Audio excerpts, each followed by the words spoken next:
नमस्कार,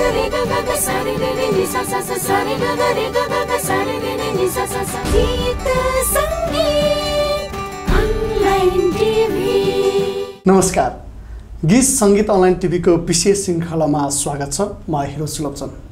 दर्शक महानुभावहरू, आजको कार्यक्रममा विशेष गरेर एकजना पाहुना निम्ताएको छु जसको नामै काफी छ। हामीसँग हुनुहुन्छ आदरणीय वरिष्ठ कवि भूपाल राई।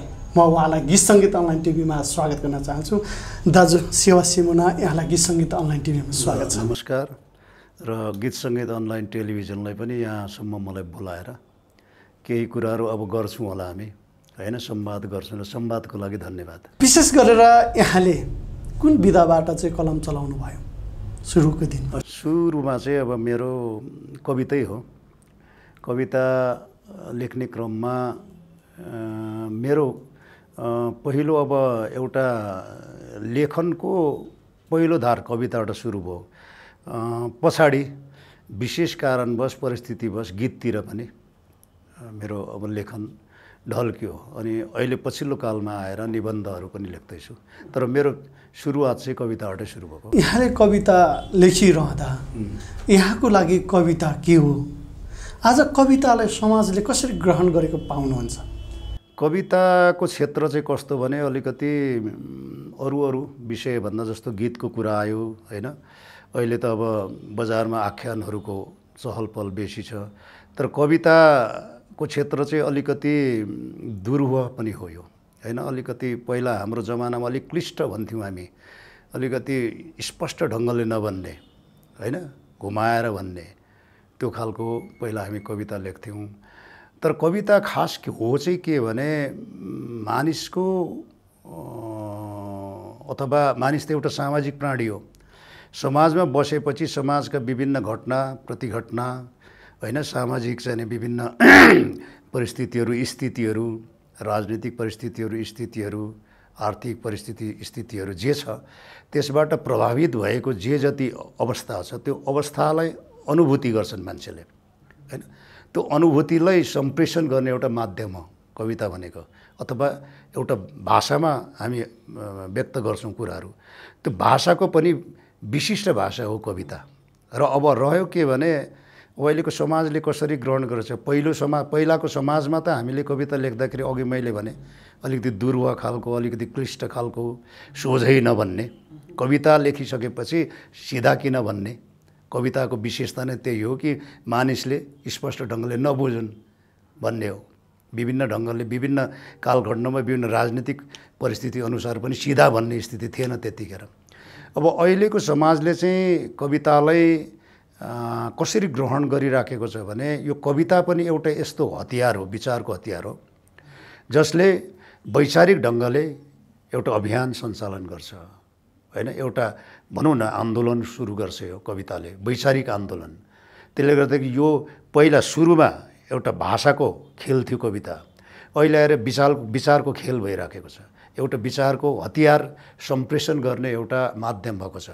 तर अहिलेको समाजले जति कविता बुझ्छन्, नबुझ्नेको त कुरा छाड, तर जति समाजले बुझ्छन् तिनीहरूले चाहिँ एउटा वैचारिक हतियार सम्प्रेषण गर्ने माध्यम हो भनेर अहिलेको समाजले कवितालाई ग्रहण गरिराखेको छ। तपाईँले 4 दशक वरिपरि रहेर जति कविताहरू लेख्नुभयो, जस्तो एउटा अहिलेसम्म आइपुग्दा हाम्रो पुस्ताले जुन यहाँको कविताहरू पढ्नुहुन्छ, जुन समाजमा घटेका घटनाहरूलाई एउटा पात्र बनाएर लेख्नुहुन्छ नि, त्यसमा तपाईँको जुन सुरुवातीबाट अहिलेसम्म आउँदा मेरो पुस्तासम्म आइपुग्दाको त्यो चरित्र भनौँ न, त्यो पात्र, त्यो समाज परिवर्तन चाहिँ भएको कसरी पाउनुभयो तपाईँले? कविताको मार्फत जुन कविताको दर्शक भनौँ, श्रोता भनौँ, पाठक भनौँ, कविताको पाठकहरू चाहिँ अरू विषयभन्दा चलचित्रको दर्शकहरू जस्तो, गीतको श्रोताहरू जस्तो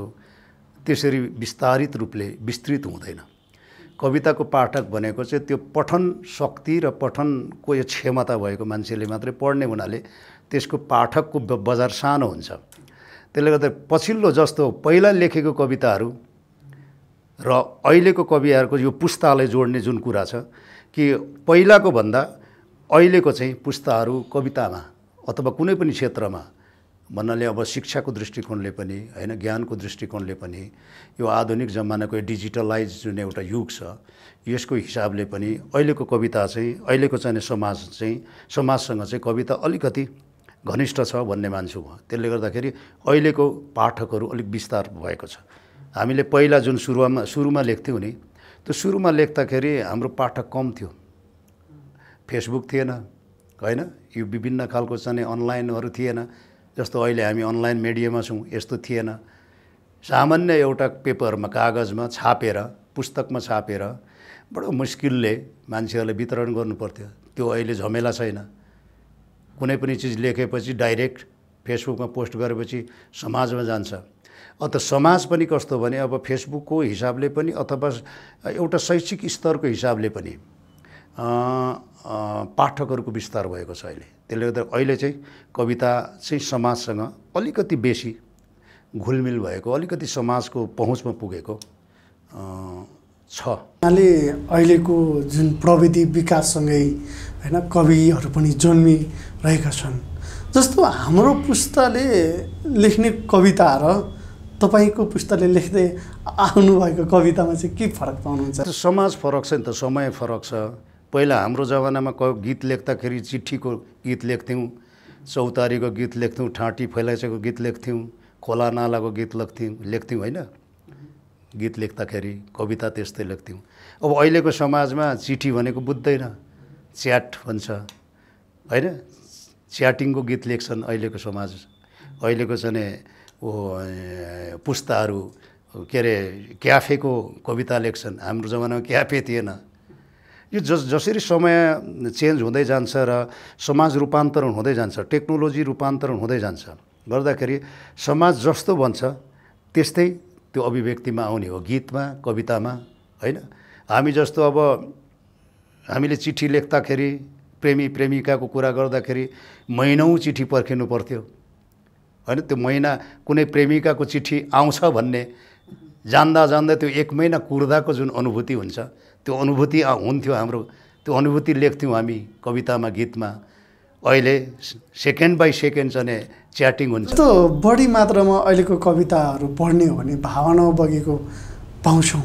तथ्यगत चाहिँ कतिको पाउनुहुन्छ वास्तविक तथ्य? जस्तो मलाई अहिले यो लाइटले पोलिरहेछ नि हैन, डाइरेक्ट अलिकति ठुलो चाहिँ पावरको लाइटले पोलिरहेछ। यो मलाई जुन अनुभूति भइरहेछ नि यो चाहिँ यो शरीरले अथवा मस्तिष्कले अनुभूति गर्ने हो नि त। जे अनुभूति गरेको छ जे छ हैन बाहिर वातावरणमा समाजमा त्यो कुरा लेख्ने हो नि त हामीले। त्यसले गर्दा अहिलेको समाजले के लेखिरहेछ, अब उहिले हामीले जे लेखेको थियौँ ठ्याक्कै अहिलेको समाजले त्यो लेख्दैन। उहिले पञ्चायतकाल थियो हैन, पञ्चेहरूको शासन थियो, राजाहरूको शासन थियो, निरङ्कुश राजतन्त्र थियो, त्यसको विरुद्धमा लेख्थ्यौँ हामी उहिले। अहिलेको समाजले खास गरी अहिलेको साँच्चै भने 60 को दशकदेखि यता हुर्केको पुस्ताले त राजतन्त्र देखेकै छैन। उनले राजतन्त्रको विषयमा लेख्दैन। अब महानगरमा हो भने काठमाडौँ महानगर भने काठमाडौँ महानगरमा 60 को दशकमा जन्मिएको चाहिँ बच्चाहरूले त्यो पुस्ताले के लेख्छ?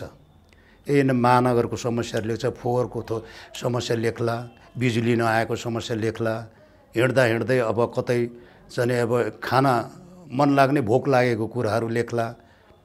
उसले त राजतन्त्रको त विषय लेख्दैन।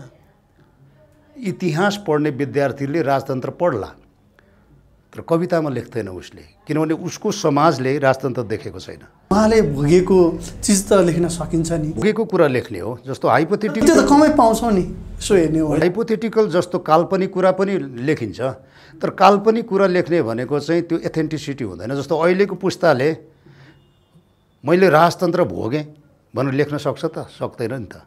अहिलेको पुस्ताले जे भोग्छ त्यही लेख्ने हो। अब हामीले हाम्रो पुस्तामा जे भोग्यौँ हैन, निरङ्कुश शासन थियो, एउटा राज्य सत्ताबाट विभिन्न उत्पीडन थियो, जातीय उत्पीडन थियो, क्षेत्रीय उत्पीडन थियो, महिला उत्पीडन थियो हैन, विभिन्न खालको उत्पीडन थियो। त्यो उत्पीडनको विषयमा लेख्यौँ हामीले। जस्तो यो आवाजहरू तपाईँले कविता मार्फत भनौँ न 2036 सालबाट रुटबाटै म आवाज कविताको मार्फतबाट त्यहाँसम्म पुर्याउँदैछु, अझै पनि पुर्याउँदै हिँड्दैछु भन्नुहुन्छ। कतिको कतिको तपाईँको त्यो कविताबाट जुन भावहरू व्यक्त गर्नुभएको छ, जुन समाजका कुराहरू लेख्नु भएको छ, सम्बन्धित निकायले कतिको सुने जस्तो लाग्छ तपाईँलाई? यस्तो छ, यो कविता क्षेत्र, यो सांस्कृतिक क्षेत्र भनेको चाहिँ कस्तो हुन्छ भने ठ्याक्कै नै जस्तो एउटा चाउचाउ फ्याक्ट्रीले चाउचाउ निर्माण गर्छ नि, बनाउँछ नि, बजारमा पुग्छ, तुरुन्तै क्यासमा परिणत हुन्छ, त्यस्तो होइन यो चाहिँ। यसले चाहिँ मानिसको संस्कारमा, संस्कृतिमा, विचारमा, होइन, उसको विवेकमा, उसको एटिच्युडमा, उसको जीवनशैलीमा बिस्तारो प्रभाव पार्ने हो क्या यो चाहिँ। कविता मतलब साहित्य क्षेत्र, संस्कृतिको क्षेत्र, गीतको क्षेत्र भनेको चाहिँ ठ्याक्कै अहिले तत्कालै वाइ चाउचाउ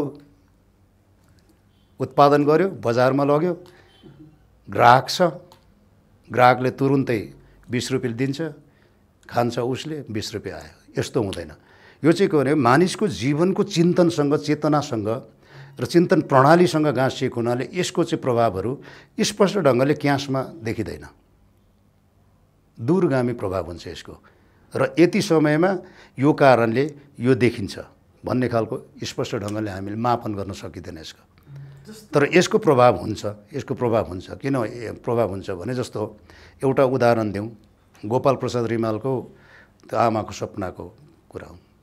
आमाको सपना भन्ने कविता हिजो लेखिएको होइन, त्यो कविता पढ्दै पढ्दै हामी हुर्क्यौँ। अहिलेको पुस्ताले पनि त्यो कविता सम्भवतः सुनेका होलान्। मतलब त्यसले चाहिँ हाम्रो दिमागलाई समाज अनुसार होइन, राज्य सत्ता अनुसार दिमाग बदल्नुपर्छ अथवा हाम्रो चाहिँ चेतना बदल्नुपर्छ भन्ने खालको त्यसले म्यासेज दिँदै दिँदै दिँदै दिँदै आयो र धेरै वर्ष पछाडि यो देशमा परिवर्तन भयो। त्यही कविताको कारणले होइन भन्नु त सकिँदैन होइन। तर त्यो कविताले एउटा सपोर्ट के गर्यो भने मानिसको चेतना निर्माण गर्नु, चिन्तन निर्माण गर्नुको लागि सहयोग गर्यो। त्यसले गर्दा त्यसले कविताहरूको, साहित्यहरूको एउटा कुनै गीत सुन्नु साथ होइन ठ्याक्कै राज्य सत्ता परिवर्तन हुन्छ भन्ने त होइन, तर त्यसले मानिसको चेतना निर्माण गर्दै गर्दै, मानिसको चेतनालाई रूपान्तरण गर्दै गर्दै लाने एउटा प्रक्रियामा चाहिँ हुन्छ त्यो। यहाँले यहाँको कवितामा संस्कृतिका कुराहरू उठाउनुहुन्छ। जस्तो यो अवस्थामा आउँदाखेरि, यो पुस्तासम्म आउँदाखेरि संस्कृतिलाई चाहिँ हामी निर्माण गर्दैछौँ कि संस्कृतिलाई चाहिँ भुल्दैछौँ जस्तो लाग्छ तपाईँलाई? दुईवटा कुरा छ। संस्कृति भनेको चाहिँ कस्तो हुन्छ भने मानिसले निर्माण गरेको हो संस्कृति, तर मानिसले निर्माण गरेको संस्कृति हुनाले यो सधैँ जस्तो छ त्यस्तै रहनुपर्छ, रिजिड हुन्छ भन्ने हुँदैन। संस्कृति पनि चेन्ज हुँदै जान्छ समयअनुसार। हिजोको संस्कृति आजको पुस्तामा त्यो रूढ भयो, जीवन उपयोगी भएन, त्यसलाई पनि चेन्ज गर्नुपर्छ। संस्कृति पनि कस्तो भने समयअनुसार, समाजअनुसार अग्रगमनतिर जान्छ। एउटा संस्कृति थियो। दोस्रोको संस्कृति चाहिँ के हुन्छ भने मानिसले निर्बाध रूपले मानिसको चाहिँ सभ्यतादेखि, मान्छेको सभ्यताको सुरुवातदेखि उसले निर्माण गरेको जुन संस्कृति हुन्छ त्यो संस्कृति अनुसारै समाज पनि चल्दै जान्छ, मानिसको जीवनशैली पनि चल्दै जान्छ होइन।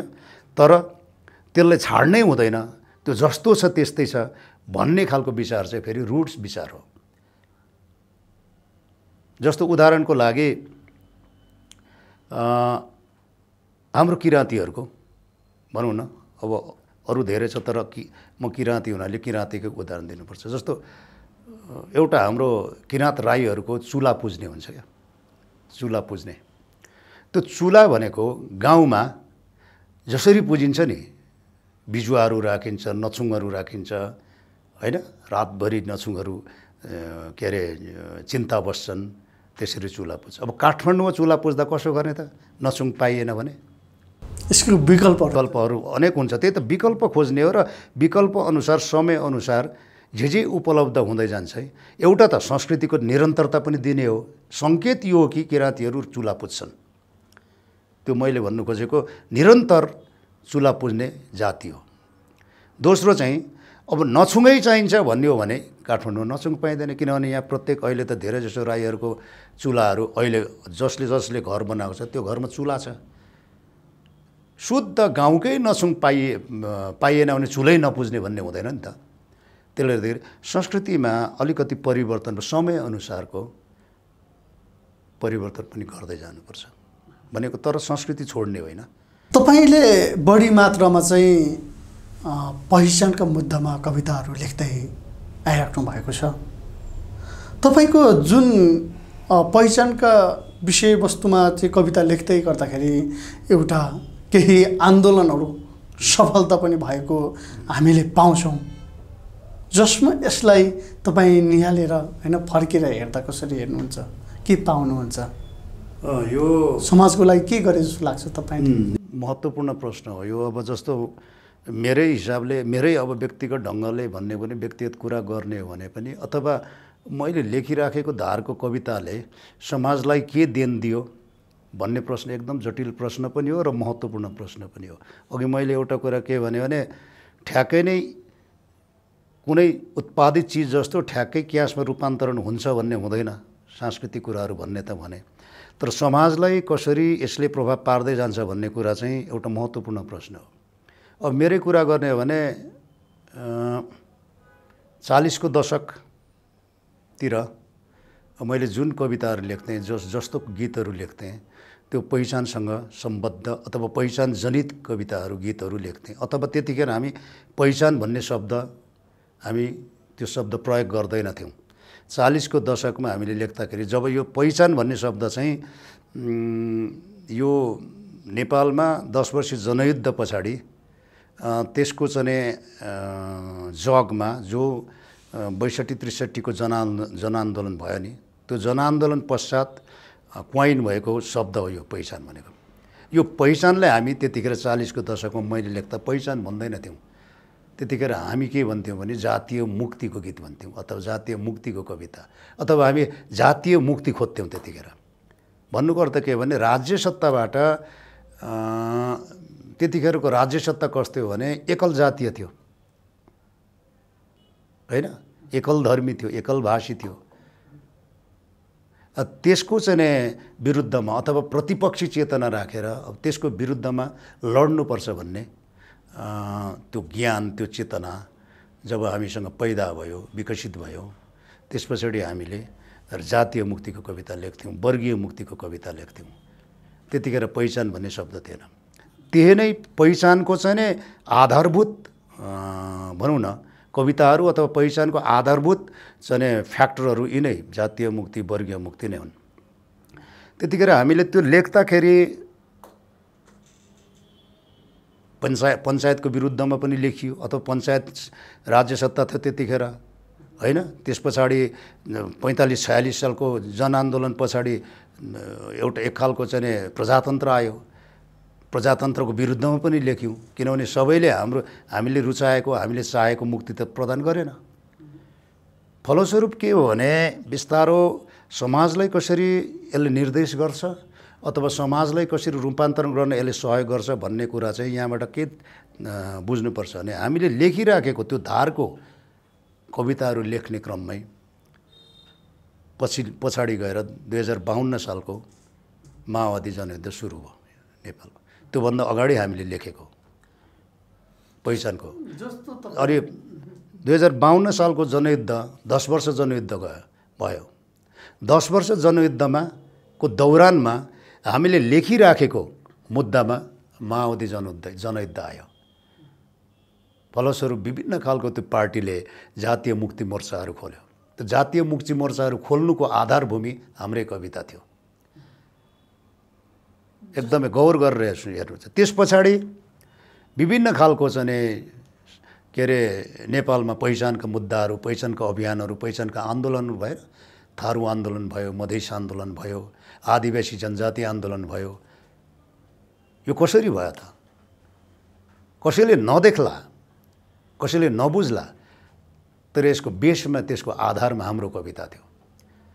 त्यसले त समाजलाई रूपान्तरण गर्नको लागि, समाजलाई भिजन दिनको लागि, समाजलाई चेतना दिनको लागि, एउटा दिशा निर्देश गर्नको लागि संस्कृति, कविता सफल हुन्छ अथवा त्यो आवश्यक पर्छ भन्ने उदाहरण यहाँनिर हेर्न सकिन्छ हामीले। तपाईँहरूले यो कविताहरू लेखिसके पछाडि जुन जुन कामहरू भए, यो कामहरू भइरहँदाखेरि राज्य पक्षले चाहिँ एउटा साहित्यकार होइन कविहरूलाई हेर्ने दृष्टिकोण चाहिँ कस्तो पाउनुहुन्छ, कसरी मूल्याङ्कन गरेको पाउनुहुन्छ? राज्य सत्ता भनेको चाहिँ कस्तो हुन्छ भने लामो समयसम्म होइन 250 भन्दा धेरै वर्षसम्म यो देशमा एकात्मक राज्य सत्ता सञ्चालन भयो भने एउटा जातिको सिधै भनौँ न एउटा सर्वश्रेष्ठ वर्णाश्रम व्यवस्था अनुसारको सर्वश्रेष्ठ जाति जो छ त्यो जातिको हातमा राज्य सत्ता गयो। त्यो चाहिँ के हुँदो रहेछ भने अहिले पनि यो गणतन्त्र हो, हामी लड्यौँ 46 सालमा पनि लड्यौँ, म त सधैँ भन्छु 36 सालमा पनि लडेको मान्छे, 46 सालमा पनि लड्यौँ, 52 सालको जनयुद्धमा पनि सामेल भयौँ, 62-63 को आन्दोलनमा पनि थियौँ हामी होइन थियौँ। हामीले एक ढङ्गले हेर्दाखेरि ठक्क हेर्दाखेरि गणतन्त्र ल्यायौँ, प्रजातन्त्र ल्यायौँ, लोकतन्त्र ल्यायौँ, विभिन्न ल्यायौँ भन्ने छ होइन, समावेशी के अरे सङ्घीयता ल्यायौँ, धर्मनिरपेक्षता ल्यायौँ होइन, समावेशी समानुपातिकताको एउटा सिद्धान्त ल्यायौँ। यसको जग अघि मैले भने हाम्रो कविता थियो।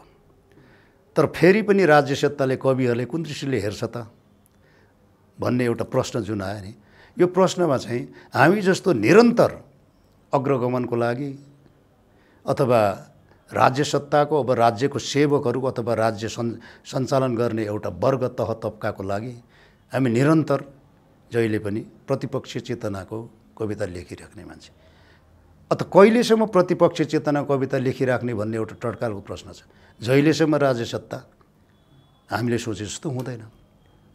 त अघि भाइले भनेको प्रश्न चाहिँ के भने राज्यले हेर्ने दृष्टिकोण के त हामीलाई राज्यले हेर्ने दृष्टिकोण हिजो पञ्चायतकालमा जे थियो अहिले पनि त्यही छ। त्यस्तो कारण के भने लोकतन्त्रको नाममा, सङ्घीयताको नाममा, गणतन्त्रको नाममा पनि अहिले पनि एकल जातीय राज्य सत्ता छ। त्यसैको विरुद्धमा अहिले पनि हामी लड्यौँ। एकल जातीय राज्य सत्ता छ। जस्तो उदाहरणको लागि यहाँको अधिकांश चाहिँ आदिवासी जनजातिले त दसैँ मान्दैन,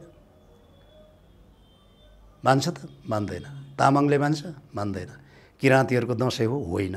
यो पछाडि चाहिँ विभिन्न खालको चाहिँ शासकहरूले लादेको छ, त्यो बेग्लै कुरो, त्यतातिर नजाउँ।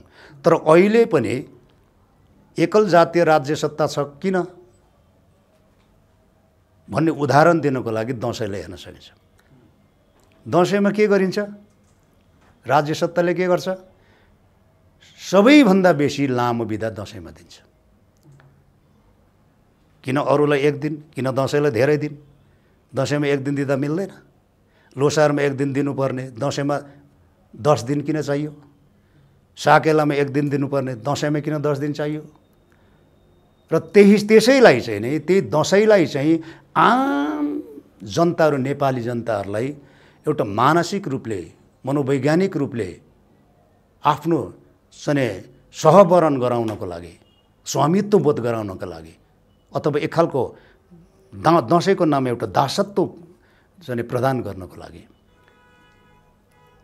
1 महिनाको बोनस छुट्याउँछ पेस्की, तलबभन्दा उपरान्त तिर्न नपर्ने कर्मचारीहरूलाई। त्यो के हो त भने राज्य सत्ताले मानसिक रूपले दसैँ फेरि पनि लादिराखेको छ। यस्तो थुप्रै छ। दसैँको कुरा भयो, तीजका कुराहरू भए, अनि त्यसले गर्दाखेरि अहिले पनि अब भनौँ न, अब गणतन्त्र नेपालको राष्ट्रपति त गणतन्त्र नेपालको राष्ट्रपति हुने सबै जात जातिको होइन र हो नि, होइन? राष्ट्रपतिले कहाँ राष्ट्रपतिको कुन कुन मन्दिरमा, कुन महापीठहरूमा भ्रमण हुन्छ त्यो देखेको छौँ नि हामीले। यो देशको के अरे प्रधानमन्त्रीले भनौँ न, अहिलेको नभए पनि अगाडिको एकजना प्रधानमन्त्री थियो नि, त्यो प्रधानमन्त्रीले सबै के अरे राज्य सत्ताको सबै शक्तिहरू एक्युमुलेट गरेर शक्तिहरू के अरे प्रयोग गरेर राम मन्दिर बनाउँछ, राम जन्मभूमि चाहिँ उत्खनन गर्छ, अयोध्या त नेपालमा उसले सार्छ। किन जरुरी थियो? जरुरी थिएन नि त। किन जरुरी थियो भन्नाले अहिले पनि अभ्यास के छ भने संविधानमा गणतन्त्र लेखिए पनि लोकतन्त्र लेखिए पनि व्यवहार त यो देश एकल जातीय छ। त्यसले गर्दाखेरि त्यो एकल जातीय राज्य सत्तासँग जोडिएका समस्त चाहिँ संस्कृतिविदहरू, समस्त के अरे कविहरू, लेखकहरू जसले राज्य सत्ताको पृष्ठपोषण गर्छन्, जसले राज्य सत्ताको सेवा गर्छन्, तिनीहरू राज्य सत्तासँग जोडिएको छ। संस्थापन पक्षतिर जोडिएको छ। तिनीहरूले हामीलाई हेर्ने दृष्टिकोण फेरि पनि पञ्चायतकालकै जस्तो छ। किन एकता हुन नसकेको? एकताको कुरै छैन नि। जस्तो कविहरूमा पनि एक पक्ष चाहिँ त्यो त हरेक समाजमा हुन्छ नि। जस्तो एक पक्ष कविहरू, एक पक्ष लेखकहरू, संस्कृतिविदहरू, होइन, गीत सङ्गीतका अन्त कलाकारहरू भनौँ, त्यो स्वतः के हुन्छ भने डिभाइड किन हुन्छन् भने एक पक्षीय संस्थापन पक्ष हुन्छ जसले राज्य सत्ताको सेवा गर्छ, त्यो वर्गीय चरित्र हो क्या, त्यो वर्गीय सोच हो। अर्को पक्ष के भने यो सबै कुराबाट उन्मुक्ति प्राप्त गर्नुपर्छ, मुक्त हुनुपर्छ भनेर त्योसँग लडाइँ गर्छ। त्यसले एकता हुँदैन। वर्ग एकता भयो भने त सिद्धिन्छ नि त, वर्गीय सङ्घर्ष हुँदैन। जसरी आफ्नो कविता मार्फत होइन, आफ्नो लेखहरू मार्फत चाहिँ सजग गराउँदै आउनुभएको छ, तपाईँले आफ्नो व्यक्तिगत रूपमा चाहिँ त्यसलाई मूल्याङ्कन गर्ने भने कति प्रतिशत जस्तो चाहिँ परिवर्तन भएको होइन? आफ्नो कविताले चाहिँ न्याय पाएको? कविताले प्रतिशतमै जाने हो भने मुक्तिको लडाइँ त निरन्तर हुन्छ। अहिले नै सिद्धिएको छैन। अघि मैले भने नि, हामीलाई हेर्ने दृष्टिकोण राज्य सत्ताको अझै पनि पञ्चायतकालीन राज्य सत्ता छ, एकल जातीय राज्य सत्ता छ। धेरैवटा उदाहरण दिन सकिन्छ यो राज्य सत्ता एकल जातीय भनेर, होइन? अर्को उदाहरण त यो देशमा प्रधानमन्त्री हुने सोच चिन्तन हाम्रो जातिमा हुन्छ? हुँदैन। हाम्रो जातिमा हुन्छ म प्रधानमन्त्री हुन्छु, किन हुँदैन भने त्यो प्रधानमन्त्रीसम्मको भर्याङ हाम्रो अगाडि काटिएको छ। अहिले पनि त्यहाँ एउटै जाति पुग्छ प्रधानमन्त्रीमा। 17औं 18 कतिवटा प्रधानमन्त्री भए अहिलेसम्म? 27-28वटा सम्भवतः होला। त्यो 27-28वटा प्रधानमन्त्री मध्येमा यो पञ्चायतकालदेखि यता हेरौँ त, हामीले गरौँ त, कतिजना राई छ, कतिजना तामाङ छ, कतिजना मगर छ? त्यही त भन्दैछु। त्यो क्षमता नभएर होइन, त्यो संरचनात्मक खेल, संरचनात्मक एउटा जुन अभ्यास जो भयो नि हिजोदेखिको, त्यो संरचनाभित्र हुँदैन। त्यो संरचनाभित्रको पहुँच छैन क्या हामीसँग। त्यो पहुँच पाउनको लागि के गर्नु? त्यो पहुँचकै लागि हो हाम्रो मुद्दा भनेको, अहिलेसम्मको लडाइँ भनेको। यो देशमा जतिवटा जति खालको मानिसहरू छन्, जातिहरू छन्, त्यो सबको साझा हो यो देश भन्ने, राज्य सत्ता त्यो सबको साझा हो भन्ने हो। किन उहाँहरूले चाहिँ सुन्न चाहनु हुँदैन त्यसो भए? कसरी सुन्न चाहने?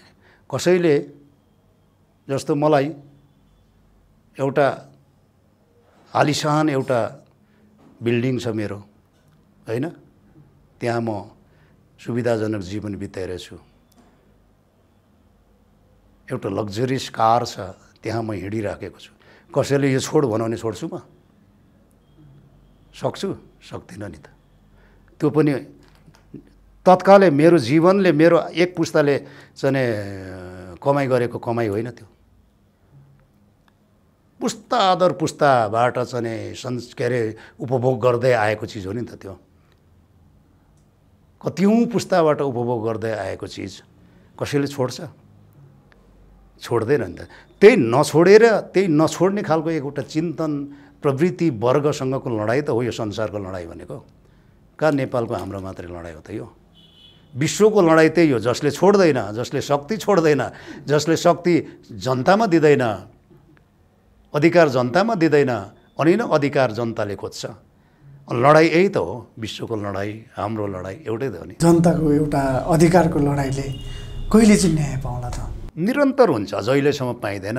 ठ्याक्कै नै यति वर्ष पछाडि हुन्छ भन्ने त हुँदैन नि त यो त। किनभने समाज अहिलेको समाज भनेको कति हजार वर्ष अगाडिको होइन। होमोसेपियन्सको हिस्ट्री हामीले खोतल्दै जाने 70,000 वर्ष अगाडिको कुरा गर्छौँ।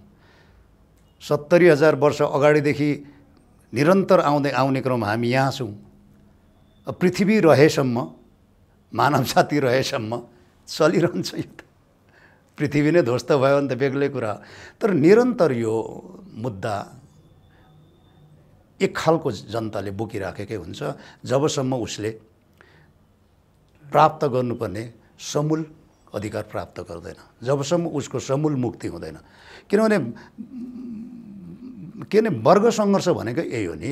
एउटा वर्गले हालिमुहाली गर्छ, एउटा वर्ग शासनमा हुन्छ, एउटा वर्ग सत्तामा हुन्छ।